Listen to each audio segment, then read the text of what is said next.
Hey everyone, thank you so much for tuning in. I really appreciate it, and it means the world to me that you're taking time out of your day to listen to my podcast. Before we get into it, I do want to say that I did shoot the podcast at a loved one's home, so you're going to hear some background noises I didn't intend to be in the episode. But as I continue to learn more about podcasting and podcasting on my own, I hope to mitigate those background noises as I continue further. So yeah, thank you for your understanding and thank you again for tuning into this episode and my podcast.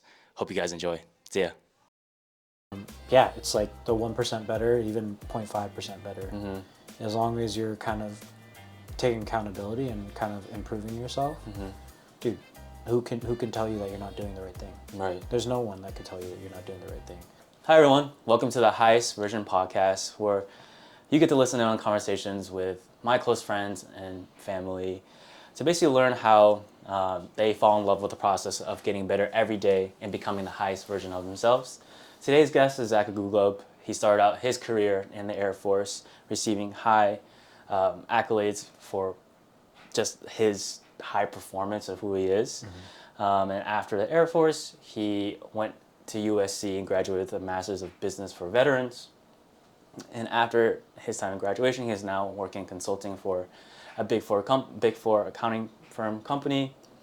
And not only that, is that he's an avid gym lover. He is probably the most perfectionist or efficient cleaners I've probably ever seen in my entire life. Cleaner. And is a huge car, true. And is a huge car junkie. So let's welcome Zach Aglugub. Hey everyone. Hey man, how you What's doing? going Feeling on, good? dude? Feeling good? How are you? Glad we finally able to do this. I know, man. It took a while. A while. How you feeling? How you doing? Good, man. Good? Yeah. Good? Excited to kind of go over everything. Yeah. Fun fact is we actually shot something last night and the audio just completely didn't like. This is a revamp part 2. Yeah. Well, anyways, Zach, thanks for taking the time, and honestly, thank you for offering your office. Such a beautiful space. Yeah, of course, man. You guys don't get used to this, guys. This is not the usual studio. This is my domain right here. Yeah. So, I think what would be great is if we can get into your experiences that has shaped you to be the person that you are today. Yeah, of course. And however in depth that you want to go to. Yeah, feel free. Yeah. I mean, I guess kind of to start from the beginning. Filipino background, super strict family. My mom and sister had a spinal cerebral disease called Ataxia, specifically SCA7. So it was Ataxia, SCA7, SCA7. And so pretty much, growing up, I had to take care of them. As early as like 2nd grade. That's when I kind of started realizing that my sister was getting a little sick. And yeah, it was kind of a day-to-day thing, knowing that I would have to, take my mom out of bed, put her to bed, help my mom and sister with using the restroom, taking showers. And then, a little bit after a couple months after I graduated high school, I actually lost my sister. So, big picture, if we're answering the question, I've had to deal with some loss at an early age, while also kind of going through when you see family, you kind of want them to heal as you're growing up, right? But with ataxia, I kind of saw them dwindle slowly up until their last days, both of them, and so I dealt with loss. I've served in the military for almost 6 years. Then graduated, went to graduate school at USC, my dream school. Yeah. Growing up in Southern California, USC was my dream school. So watching Reggie Bush play. So, and then lastly, getting into a big accounting firm, going into PwC and kind of changing my role as a military mindset and background to a consulting background where you're helping tech firms and big telecommunication firms or companies. And I mean, that's kind of my story, but we could obviously dive deeper in kind of the pains and what I've been through. But I mean, that's kind of my book in a summary. You in a nutshell. Yeah, really, yeah. Yeah. I do want to dive deeper in just how your mentality was taking care of your mom and your sister Yeah, at of such a course. young age. Yeah. Like when I was in high school, like I was, thinking about, who I'm gonna date or what college I'm gonna be in, and Yeah. I felt like you had to, had to be a caretaker, Yeah, like 100%. so quick in life, and I feel like I know for sure not a lot of young people have to go through the experience that you have. So if you can, talk about your mentality then and Yeah. kind of how that has impacted you then and how it still does today. Yeah, I think like as a kid, I kind of slowly realized that my sister was a little bit off, a little bit sick, and it really wasn't an actual conversation with my dad or even my mom at the time when I was growing up. Where, hey, this is what they have. This is what your mom and sister have. This is how we're gonna have to deal with it. It was more or less like, they're sick. I don't want to go. I don't want to dive too deep into the what it is, but just know that you have to be the man of the house. And my dad being in the Navy, he did 26 years in the Navy, hard ass, and just naturally as an Asian parent, right? Just super strict, tiger parenting, the whole nine. Yeah. Like it's his way or the long way. Right. And what it really did start when he started deploying, or like when he was actually taking like temporary duty outside of California, and that's where it really started. I had my grandparents, like my dad's mom and dad, kind of help us with like my mom and sister, but a lot of the times I was kind of taking again at a young age. Right. Everyone's thinking about different things, which I did. I enjoyed my upbringing. Right. I played basketball. I had relationships here and there. I had fun. Yeah. But something that distinguished me from everyone else was that no one knew what I was going through at home. Yeah. So, and it would show. Like I wasn't the best student. I wasn't the best student in school, but I feel like I was just not focusing on school. Yeah. But again, things from like showering my mom, helping her get out and in the shower, helping her use the restroom, writing checks, because again they couldn't really see, their motor skills weren't all there anymore. Okay. Yeah. And my mom was like pretty much going blind, where more or less it was just really hard for her to like use her motor skills. But yeah, I mean that's where it kind of started. Yeah. I mean, going through all that at such a young age, seeing like your loved ones kind of, like you said, like dwindling like day by day. I guess how did you get yourself through that from a mental standpoint? Because I mean, just hearing the story, like and honestly thinking about my mom now, like it brings me to tears, and I just can't imagine how hard that experience was. So yeah. It's like, even as we're like kind of talking about it, it's like some things that like I've kind of learned through time, is that something that's affected me like a ton as an adult is like when you have a specific task, or even if there's a problem and you can't fix it, like there's no way of fixing it, that like it really breaks me apart. And it's just like a good example is like my mom and sister were sick, and they couldn't get healthy. So like it was one of those things where I think more or less as a child, and like kind of developing myself as like the caretaker for my family, is that at the end of the day it's like you take it day by day, and like you kind of live in the moment, and you kind of appreciate service, right? Like helping them is a service, like even down to like something that I didn't bring up yesterday was we would go to the grocery store, and she had a wheelchair, and I would help them out of the car to get in the wheelchair. And like those are small things, right? Like pushing my mom in a wheelchair around grocery stores, or even just to do like daily tasks. But yeah, I mean, it was never really like, how am I going to do this? I was I was so young that it was just, that was my job. Right. Like kids are like, you have to vacuum your room. You have to clean up. You have to make sure the bathroom's clean. Make sure you brush your teeth.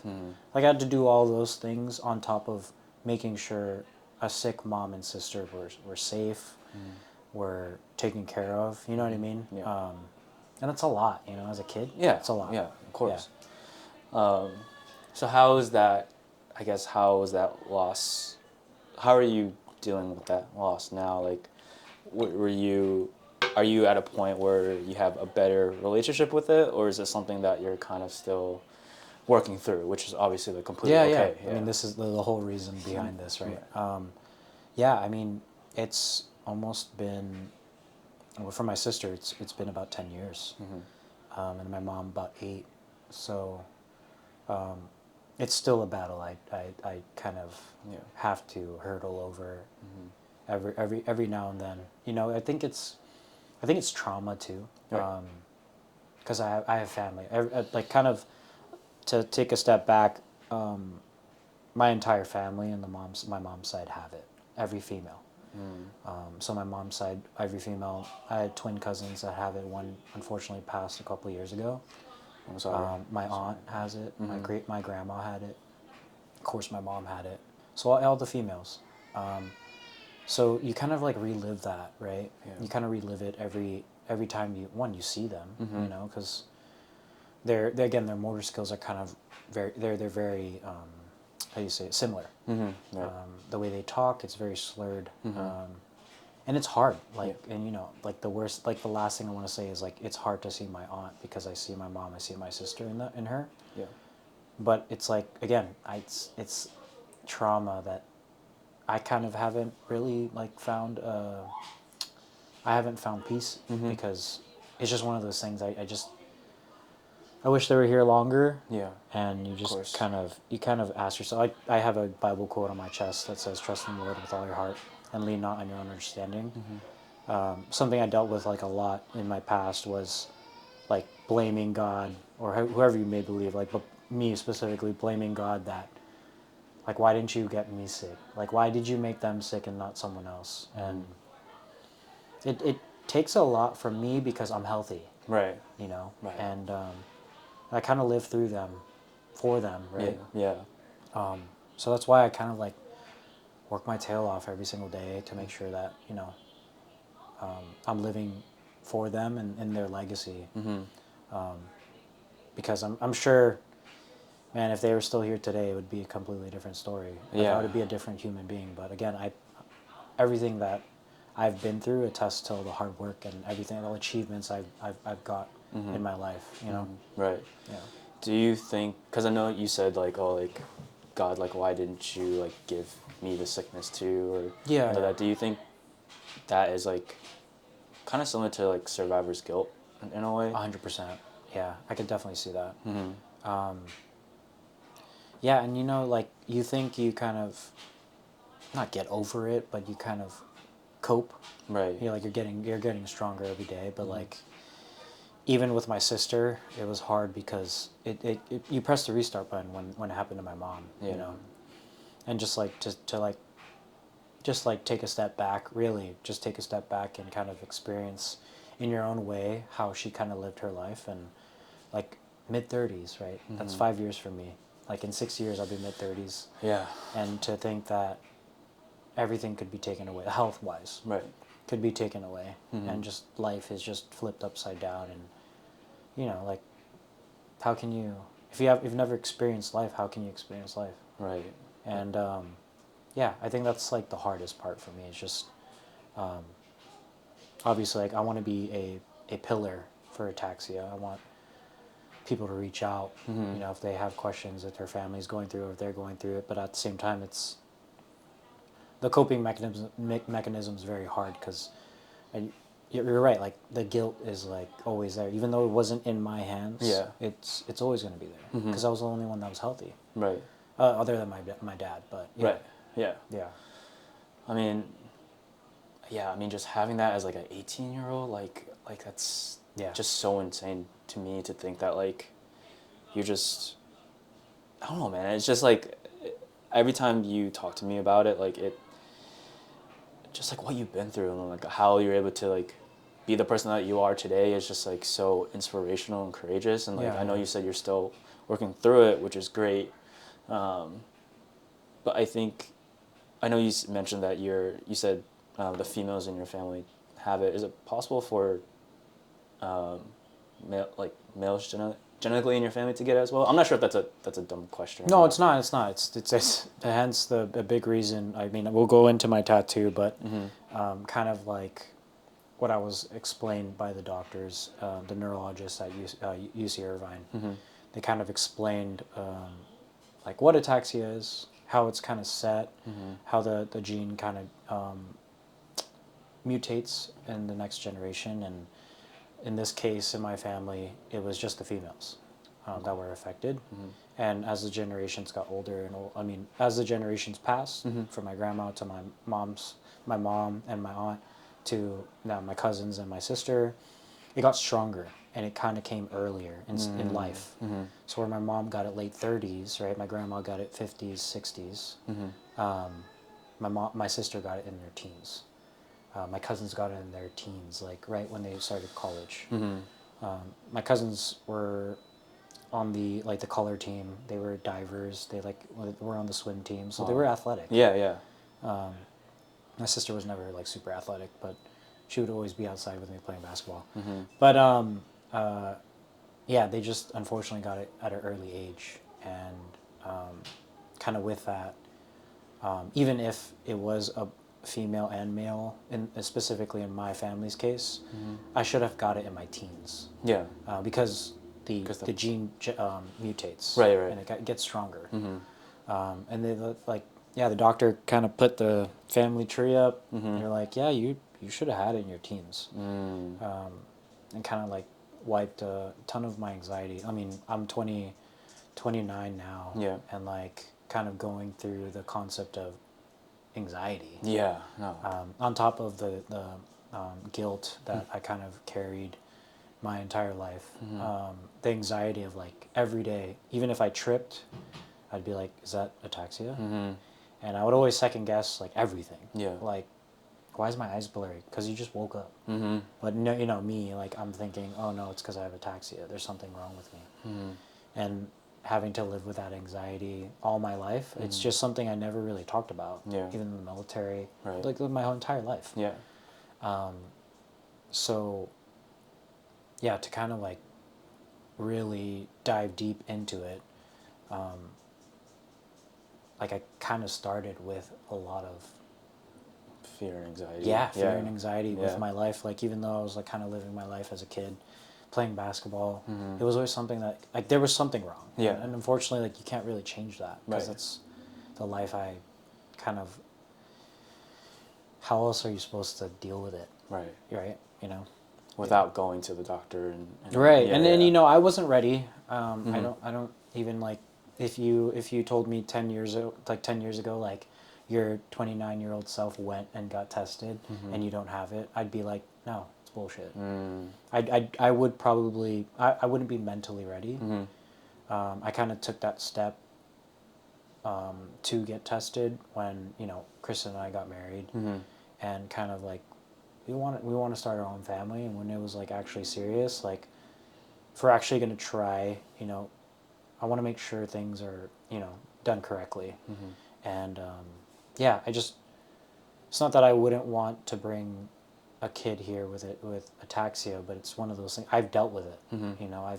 I've seen it firsthand, and if I could avoid, I would. Yeah. And I mean, I got some reassurance going to actually get tested, but yeah. Obviously, I think your life would have been completely different, but do you think that too, or do you think you would have been doing the same things that you were doing between 18 and 29? So you're saying like if I knew I didn't have ataxia? Yeah. I mean, I'm sure, to be honest, I'm sure a little bit of my overthinking and anxiety and like even depression kind of would have been lessened, but I wouldn't say I would like have changed anything. I think a lot of the things, like even just taking the step and joining the military, was kind of it was kind of a push for like I want to do this for myself. Like I want to create my own legacy.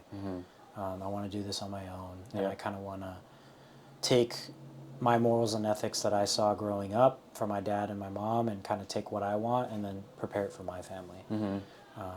You know what I mean? Yeah. I mean, it was one of those things that I don't think it would have changed me because I've always been like a leader. Yeah. I've always been like someone acting of service. Right. Like, I don't need a thank you. Yeah. You know. Mm-hmm. And then that's anything I do. Mm-hmm. Like it's we brought up detailing, but like even detailing cars. Yeah. Like if I have family or friends that are coming by, I'll detail their car even though I'm making dinner in 30 minutes. Mm-hmm. I'll like we don't need to go into crazy examples, and you know this. Yeah, yeah. But yeah, I just love serving people that I love and care for. Yeah. And like again, I don't need to thank you for it because Yeah. it's just how I was grown. Right. I was built like that. You Yeah. know, so. Yeah. Built with a man of service. And I do want to say thank you for your service. Yeah, yeah, like, of course. Yeah. I mean, for anyone that's entering the military, like I think it's honorable what they're doing because I know that's something that I would be very scared to do. Yeah. You know what I mean? It takes a different human being to kind of let go of themselves and kind of serve a bigger purpose in the country. Right. Yeah, and yeah. So do you think your idea of like wanting to serve others, is that why you got in the military? Of course, I know your dad was in the service for a while, so that kind of built your foundation, but 100%. Why did you pick going into the military versus like, going like different route? Yeah, I mean, physical therapy was kind of a way I wanted to start. I can totally see that. Yeah. Kinesiology, and then kind of make my way into, become a doctor. And because I grew up watching my mom be taken care of by physical therapists. Right. Even though there wasn't something that it could be fixed, it was more or less like their motor skills were improved and they could actually like learn with what was happening to them. Yeah, I mean, I think just growing up, I looked at my dad as a hero. Yeah. Like, he was just so cool. Like, he worked at the Marine base right here in Camp Pendleton. He was in the Navy, but he worked on the hovercrafts for the Marines. Okay. For a long time, and I'm pretty sure it's because of my family dynamic. Yeah. They allowed him to stay longer than any other place. And yeah, I think just the service alone is just I've always like said this, but like I was so proud putting the uniform on because like it meant a lot more than just the uniform. Like my dad served. Yeah. And like kind of like carrying that legacy and then bringing it to my own and being my own leader and kind of taking what I learned growing up and like becoming the best leader I could be and like building up troops. That was like another thing I love doing. And yeah, I mean, yeah, I would say a lot of my experience in my life has like kind of prepared me to join the military. Yeah. And I just knew that there were so many benefits, right? Right. Like VA loan for home loans, school, like the military paid for my associates in undergrad while I was serving. That's amazing. Yeah. So like, and that's already like a lot right there. Right. Yeah. And not even to count my master's degrees that I'm getting and the one that I got at USC. That was paid for. Yeah.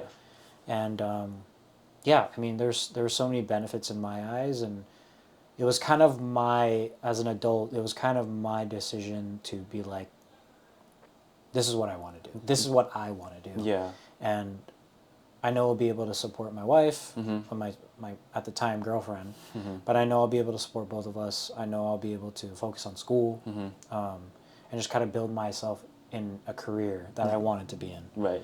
But yeah.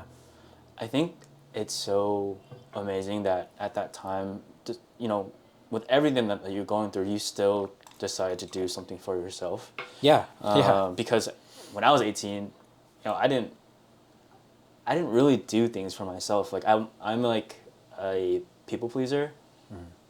So when I was growing up, like my parents, like they obviously applied a little bit of pressure to like, get straight A's and, perform at a very high level, which I'm very thankful for them because they instilled kind of this work ethic in me. Yeah, 100%. Although it came to at some faults, like because of that, I applied internal pressure on myself. So I became a perfectionist. Yeah, 100%. And like at that time, like growing up, through high school, even at 18, like I felt like I was doing things to make them happy. I guess you can say my other degree in sports management was something that I did for myself because I wanted to, that's what I was passionate about, what I was interested 100%. in. But the fact that you chose like to do something for yourself because you know that like I don't know. I just doing something for yourself goes a long way, especially at 18 years old when you don't really know what that concept kind of is. You know what I mean? Yeah, I mean to take a step back, I was not in preparation of the military at 18, but like around 20, 21, okay, that's when I would kind of made the decision to move on. But I mean, even at that case, like 20 years old, you're still a young adult. Yeah. But I mean, to kind of elaborate on why I joined is like, realistically, like in my eyes, right, my back was kind of against the wall. I didn't have a really good relationship with my dad at the time, and my sister passed like a couple years back, and then my mom just recently passed. So it was kind of like, I mean, I had Kristen, right? But like we've only been dating for 2 years now. Yeah. But it was kind of that moment where I kind of didn't want help. You know, at the time I was a dependent to my dad, so I was going to community college for free. But it also has its double-edged sword. I get free education, but I also can't make a specific amount. So like I think it, like in the state of California, it's like $12,000. Oh, okay. So like, you know, living OC. Like, yeah, that's it's kind of it's impossible. Yeah. I remember my $300 credit cards bouncing because they were maxed out. Yeah. And I'm like, $300 credit card. I'm like, you know what I mean? I've come a long way. Right. But yeah, I think at that time I just wanted to do something for myself, and it was like kind of my only way out. Yeah. Again, I wasn't talking to my dad at the time, and I saw him do it. Yeah. You know, he was able to provide for 2 sick family members and a son that all he wanted to do was party and go to his girlfriend's house. Yeah.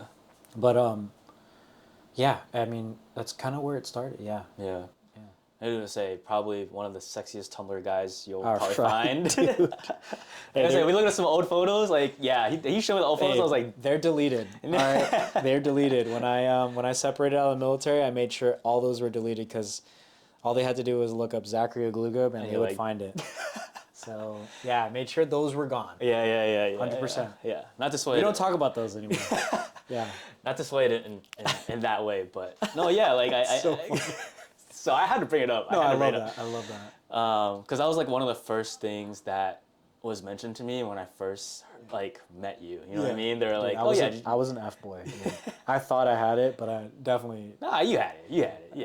You had the riz. You had the swag. I was 17, like the lip biting. Yeah. Dude, I've come a long way, bro. Yeah, definitely. Still do the lip bite, but in different ways. Yeah, just different ways. Yeah. And closed doors. Right.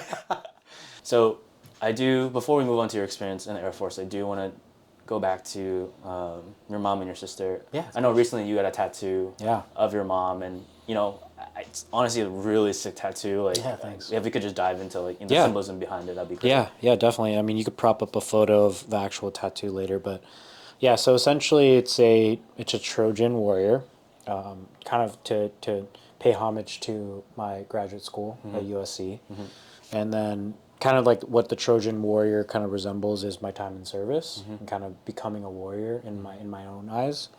And then Daniel, shout out to Daniel at Skin Design Tattoos in Stan, but he custom made this entire piece and added the USAF, so like United States Air Force on my helmet. And then, but what really was like the important part of this tattoo is like to bring in a Medusa, and with Medusa, obviously, like the symbolism behind it is like you look in her eyes and you kind of turn to stone. And specifically, the Medusa in my tattoo is my mom. Yeah. And it's my mom because, kind of going back to our story, when I got tested was last December in 2023.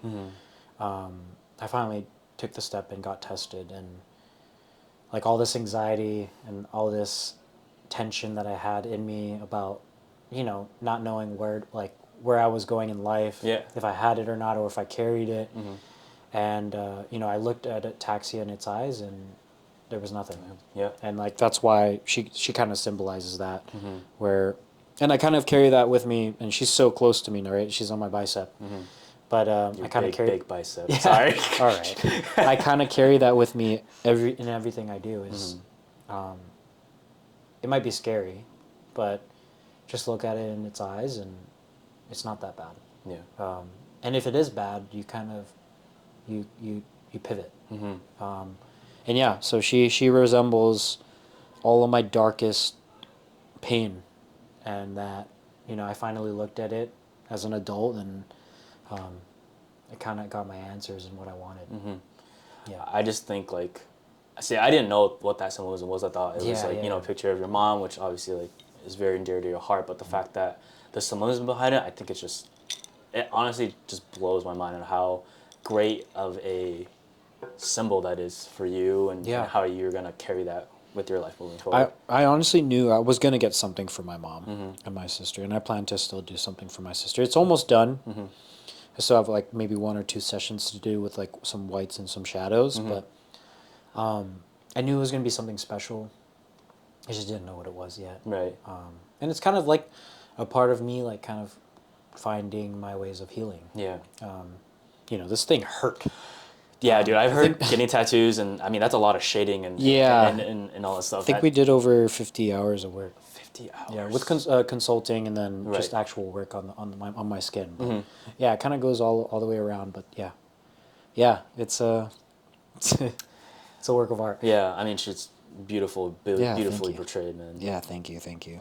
I do want to talk about like, because obviously you mentioned the tough times that you're going through that that led to your overthinking, your anxiety, your depression. Yeah. If you could speak to like how you were able to have a better relationship with those 3 emotions, or if you even overcame them. Yeah. I mean, there's definitely some bad days, right? Yeah. I mean, I think if I'm kind of in my thoughts and like something bad at work happens, or if I get in an argument, it's kind of blows it over. Could get overwhelming really easily. Yeah. But honestly, like the start of it was like my communication skills, or like my communication evolving with my wife, my now wife. At the time it was really hard for me to kind of communicate my emotions, because we weren't taught that. As growing up in Asian, I don't know. Hell no. Yeah. Where it wasn't about like, hey, this is how you say how you feel. That was never a conversation I had with my dad. Yeah. It was always like, you got this, you'll figure it out. Yeah. But it was never there was no context. Right. So when I kind of like was able to like take a step back and kind of look at what I'm dealing with and like what I'm going through, and kind of explain it to Kristen, and kind of like, she doesn't have to understand, but more or less like know that there's someone to listen, like someone that's listening. That like even alone helps so much. So yeah, I mean there's been tough times. Yeah. And even like I would even say this past year there's been some tough times, but especially with loss. Yeah. But I think just keeping your loved ones super close. Like I reach out to you when I'm kind of having some tough times, and you do like back to me. And it's like kind of one of my good mentors, Sean, says like, you pillage your village, and you find that group that you want to kind of bring with you as you kind of grow as an adult and as a human. People will fall, but like you kind of you build your village, and I'm still doing that. Right. Yeah, exactly. I'm still doing that.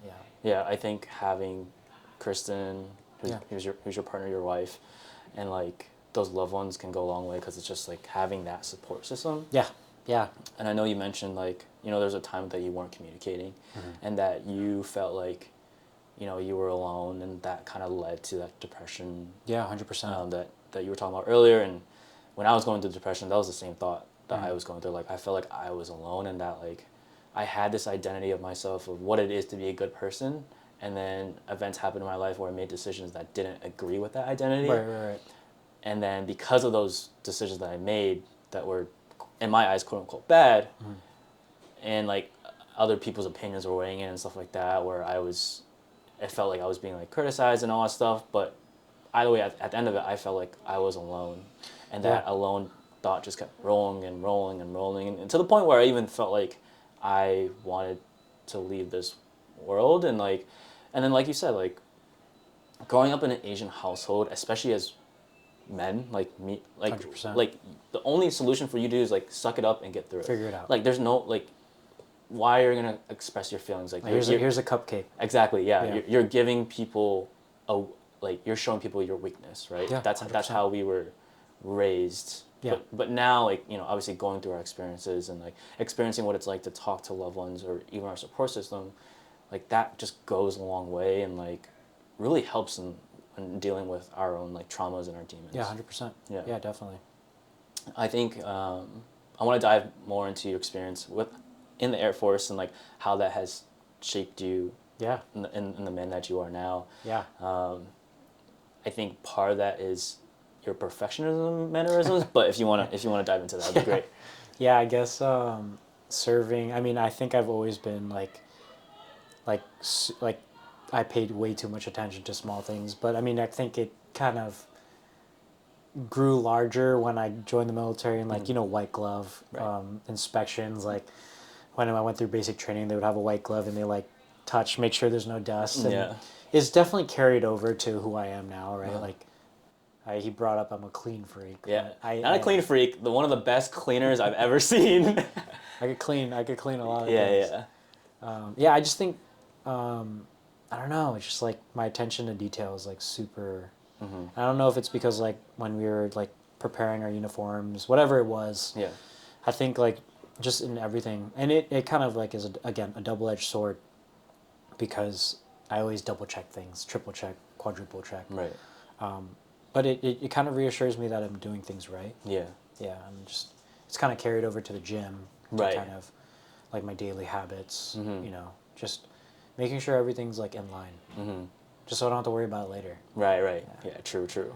I felt like when you were talking to me about your experience in the Air Force, like obviously those not perfection, but setting a high expectation for yourself was great. The standard. Yeah, standard. Has those mannerisms ever, I guess, went in the way that, how do I say this? Not that went in the direction you didn't want to. Like like failures. Yeah. Of course. Yeah. I mean, all we see is just like the decorations that I got, right? We see like the awards, like the quarterly, annual awards that I got with the Air Force. But man, there's so many times where like I applied for something and it didn't happen. But I kind of take you get 100 strikeouts, but you got 100 at bats. Yeah, like or you got 100 home runs. So it's like you pick your poison and you kind of build your wins from all the losses. Yeah. Right. Yeah. So and you don't look back. Right. Yeah, like I failed before. Actually, to give context, when I first joined the military, I was a dorm chief. So like, probably like in this case, the highest position you could get during basic training. Yeah. And then I get to tech school, 7 months in cyber transport, so cyber security in the Air Force. I failed, and pretty much was getting kicked out to find a new job or get out of the military. Okay. And like you start like with this high roller coaster, like I'm the leader of this group, and then boom, all of my friends are graduating. They're all going to their bases. I found out I was originally supposed to go to Hawaii. Oh, okay. And obviously lost it because I didn't pass. Right. And then I ended up at finance. So went to finance management and then started my career like off strong. I started with a mentor during my tech school, and then kind of built my expectations as an airman from there. Got senior airman below the zone, got like quarterly awards, base level, like even at Air Force level, and ended up winning Finance Airman of the Year for all of the Air Force. Wow.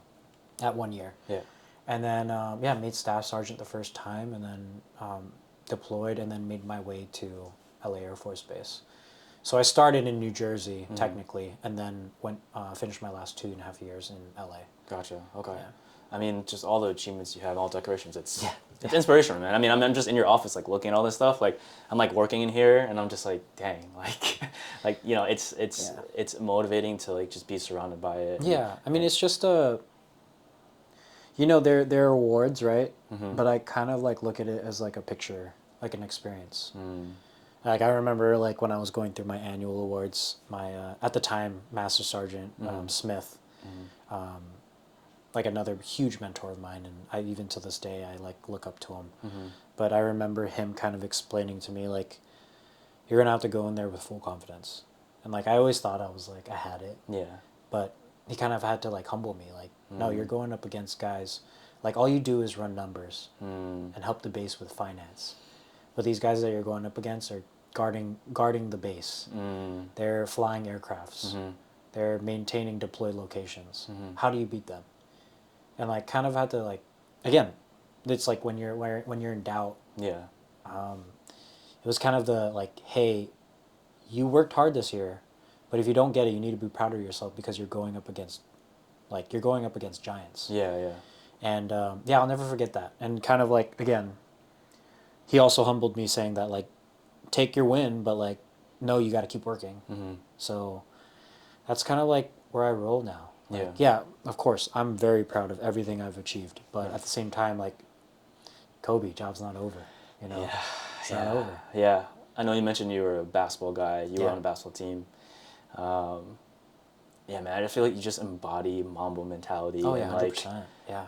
With Kobe's passing, I guess how did that how did that impact you? Because I know how like on me like it was, you know, to be honest, before like I just knew Kobe was like the hardest worker in the gym. Oh, 100%. And like, yeah. But then when he passed, like I looked into it more, and actually he's like the highest version. Like he's the quote about Mamba mentality that he has was inspired by him. So that's why it's this, you know, why my brand is called Highest Version. Yeah.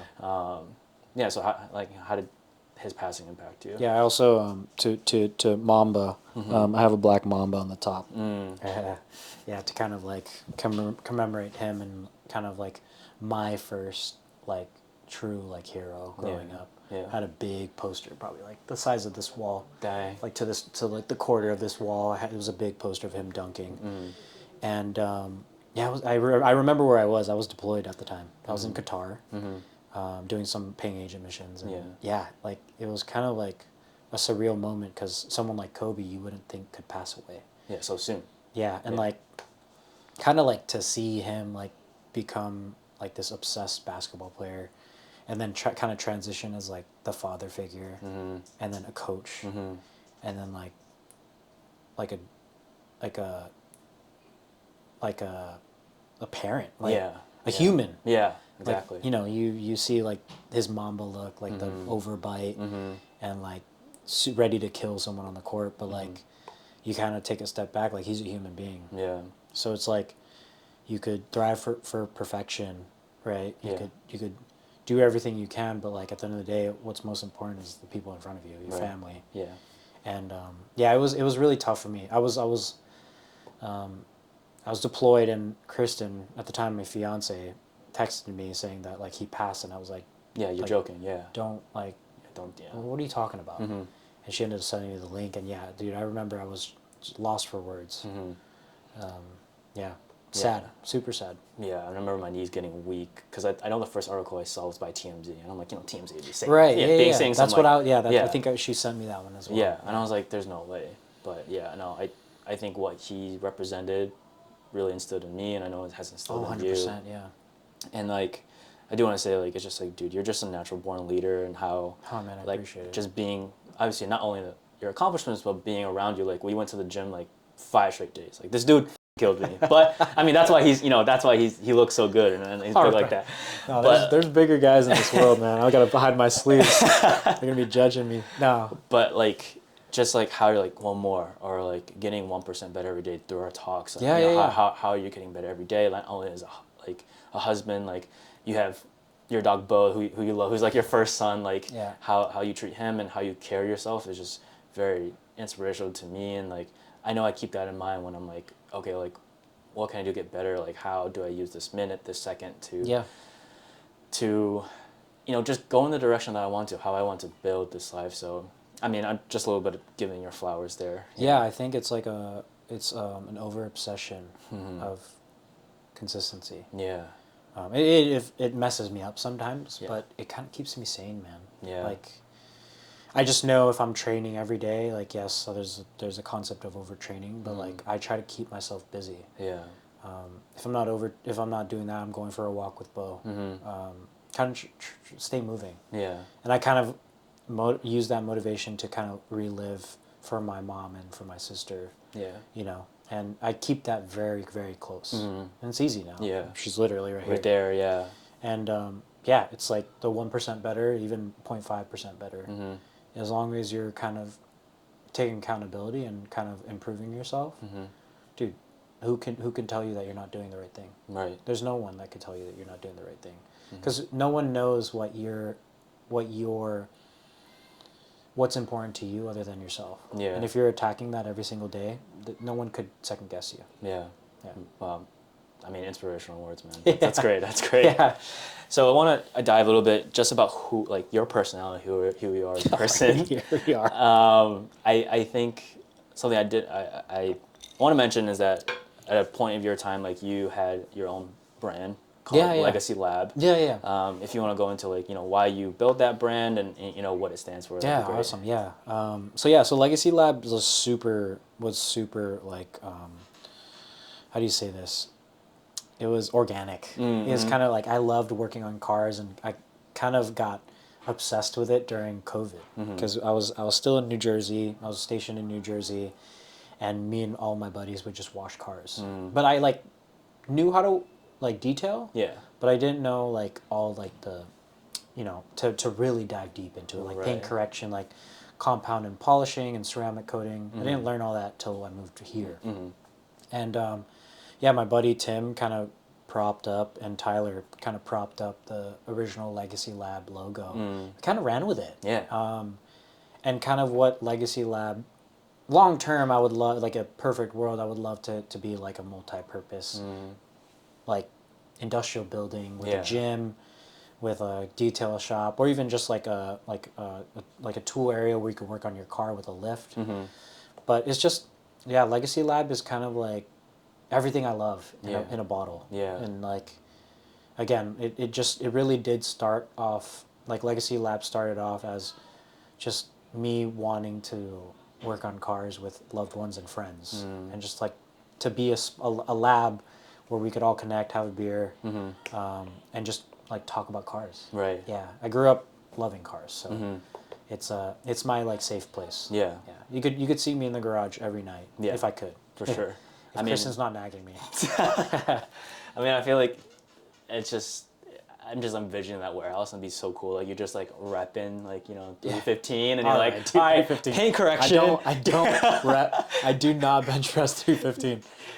You're probably really close though. Yeah. We're killing it. We're killing it.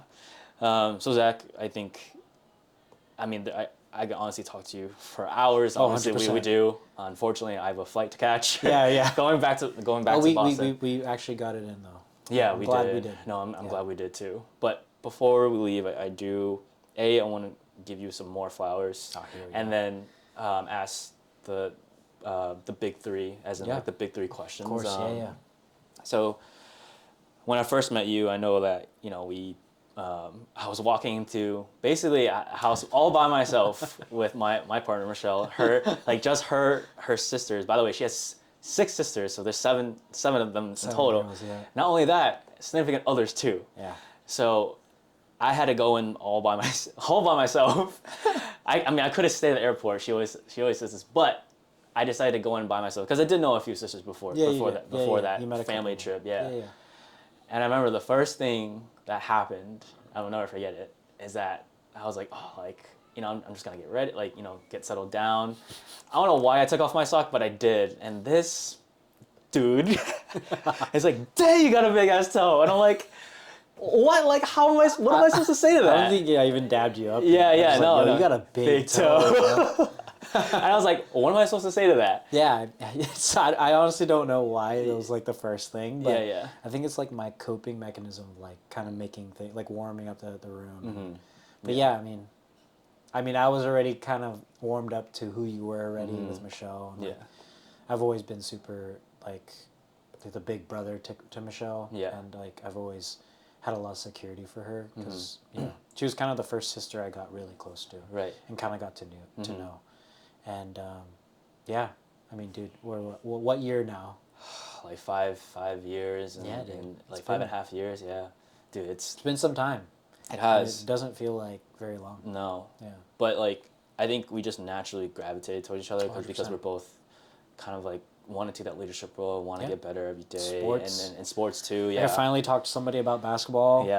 Yeah, seriously, yeah. And like, thank you for just, being an inspiration to me and on this journey. And yeah, man, keep doing what you're doing. Well, I have to give you your flowers back because realistically, you are really the main reason why I initiated kind of finding myself mentally. As I was going through my, I say waves of emotional wrecks and depression, but just even like listening into your stories and just even your posts, kind of what started it. I would always question like, man, like he's got to be going through a lot of things to kind of be posting these things, but it really was a self-reflection to, hey man, I got some pain too, and I need to address it. And that's when I reached out to you, like, hey man, I really do appreciate you. And I know I never like really gave you the flowers, but it was just a post or a text, like, hey, I do appreciate you, and I'm proud of you doing this. But really, it was helping me. So for you to like kind of start this podcast and address real issues that real people are going through, man or female, it's something that it's a conversation that doesn't happen enough. And you were the light in the beginning, so I got to give you the flowers there. You started my journey of mental health. Thank you, man. So yeah, I'm glad that I could do that for you, Daniel. of course, man. Sorry, just getting It's all good. I'll leave here, right? Because I think a life not having you is like, it's crazy because like obviously you're a big bro to me, and yeah, man, that means a lot. That means a lot. Honestly. It's like, dude, you're gonna Sorry, dog. You didn't cry yesterday. I know I did. I don't know why it's happening, but we're actually gonna take a break so we can kind of I can calm down a bit. Right, so we're back. Got it. Settle down a bit.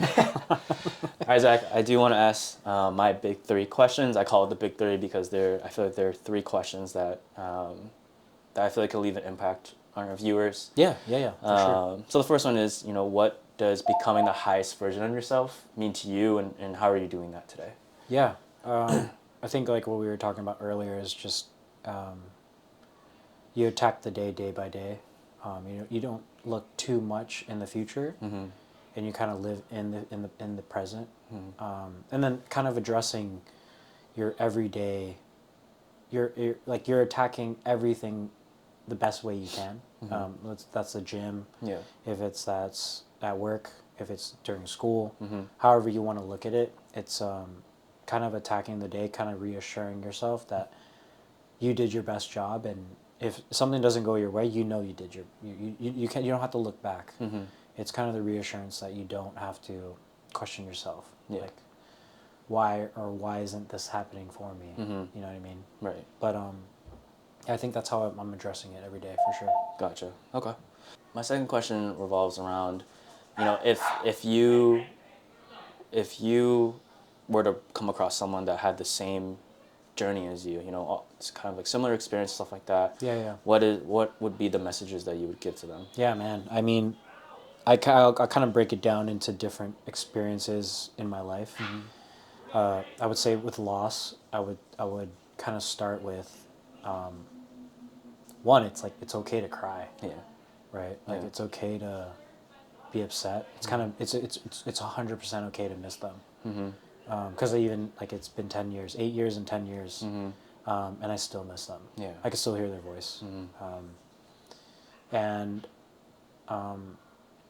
Like, keep your family close. Keep your family and your loved ones and your village close.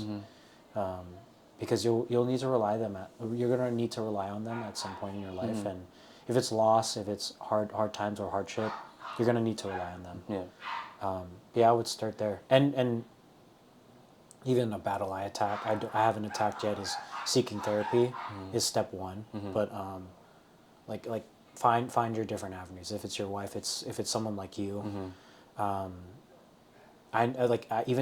know there's support. Yeah. If that's step one, knowing that you're not alone. Yeah. And then the military, I would first start off by saying congratulations, good luck. Some advice I would say is pursue education, because it's given to you. Yeah.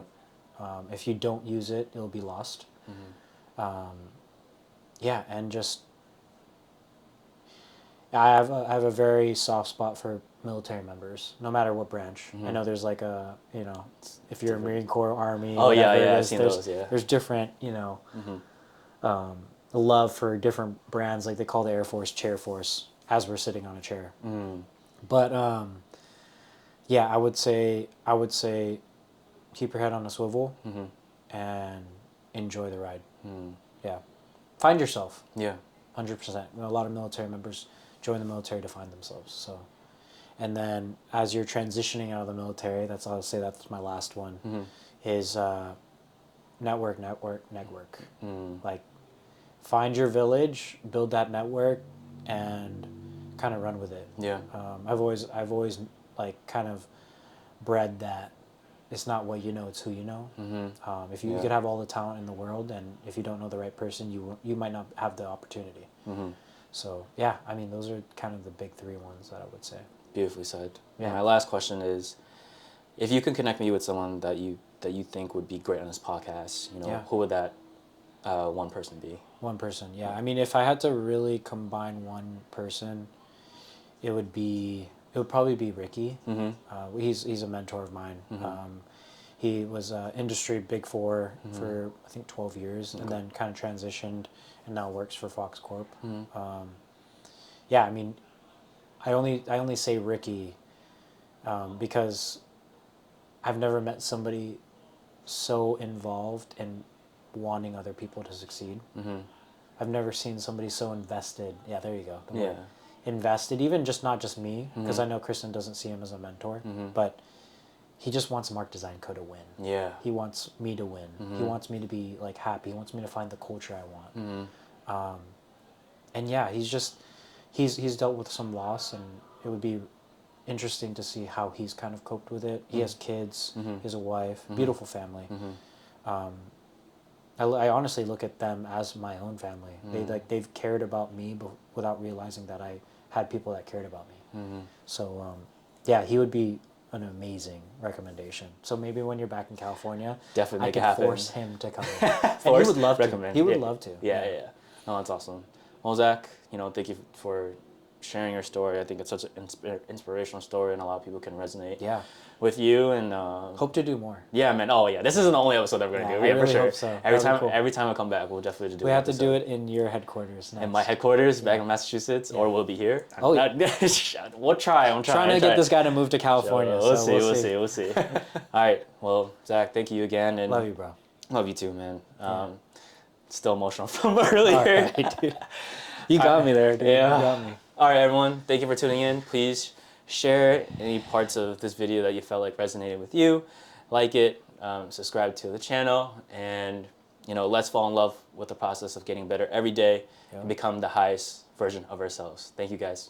Bye. Cheers.